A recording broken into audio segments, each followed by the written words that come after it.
joins us live today from the Bruce Company to take your garden and plant calls. Again, that number, 270-9933. Lisa, how you doing today? Hi, Lisa.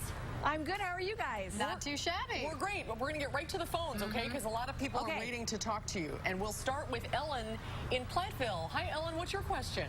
Hi, I was wondering, I have a Japanese maple bush, and this winter it died, and it's coming up just on the bottom of the leaves. Is there any way, do I have to cut the whole thing down to the ground? You know, I'm a huge fan of Japanese maples, and I have been waiting on mine. Lots of them are not leafing out yet. I'm going to wait till after Father's Day and see what pops along those stems. So I would advise that you do that. All right. Thank you for calling. Is that what you're holding there, Lisa? Yeah, this is a Japanese maple. This one's called harp strings. Yeah, harp strings. Oh, very pretty. One of my faves. All right, now we have Cheryl over in Linden Station. Cheryl, what's your question?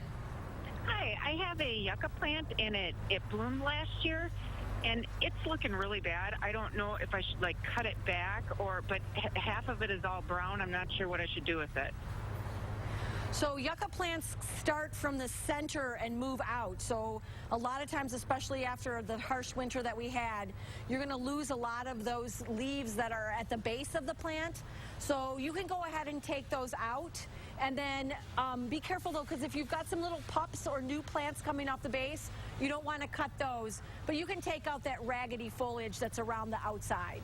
Okay, that's what I got. And then also the stalk that flowered, should I cut that off too? Absolutely. Okay. All right. Go ahead and take that off. And if you get a new one this year, as soon as it's done blooming, take that off. You don't want the energy to go to seed. All right, great. Thank you for calling. Let's go to Diane in Oregon. Hi, Diane. What's your question? I have a 4-year-old maple tree in my yard, and it's got little red bumps on the leaves. And I was wondering if this is going to hurt the tree or if these are normal for the tree. You've got a gall. There are all sorts of really cool galls, and they're usually caused by little flies or wasps that lay eggs in the buds. And as the leaves expand, they form this sort of thing to kind of wall off the irritant, kind of like an oyster does with a grain of sand. Although instead of a pearl, you get this weird little growth on the leaves. They come in all different kinds of colors and all different kinds of shapes, and they're just aesthetically annoying, but they will not hurt your tree. Oh, that's good to hear. Yes, yeah, it that's very is. good to hear. All right, I think we have Lori from uh-oh, that is an empty line right there. Let's try Margaret from Mount Vernon. Margaret, are you there? Certainly am. Awesome. What's your question? And the question is, are black ants important for opening the beautiful closed buds on the peonies? When I was staking up my peonies, I saw very few.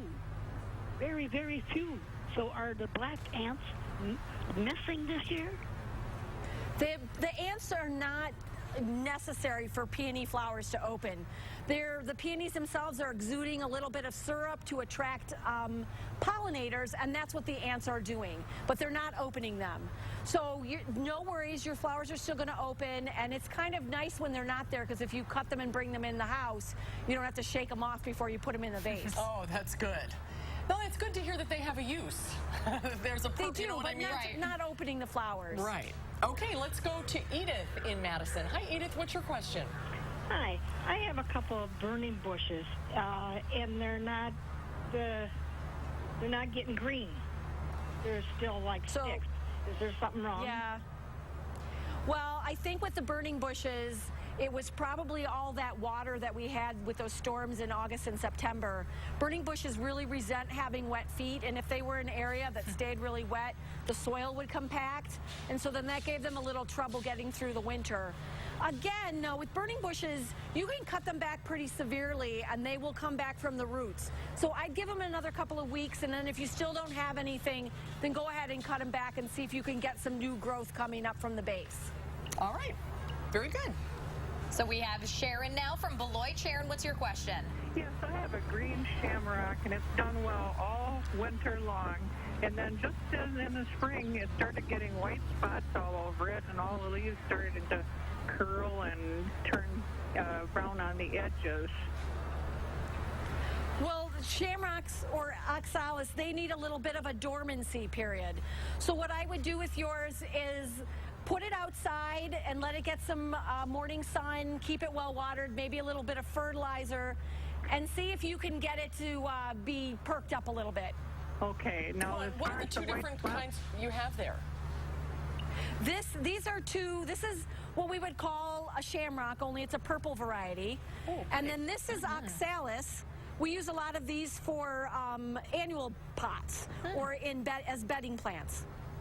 Really nice. But they're from the same family.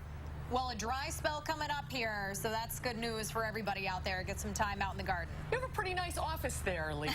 Not a bad place to be spending your day. It's not half bad. Well, that's all the time we have for your calls, everybody. Thanks so much for calling. Thanks, Lisa. Thanks for your time. We'll see you next time.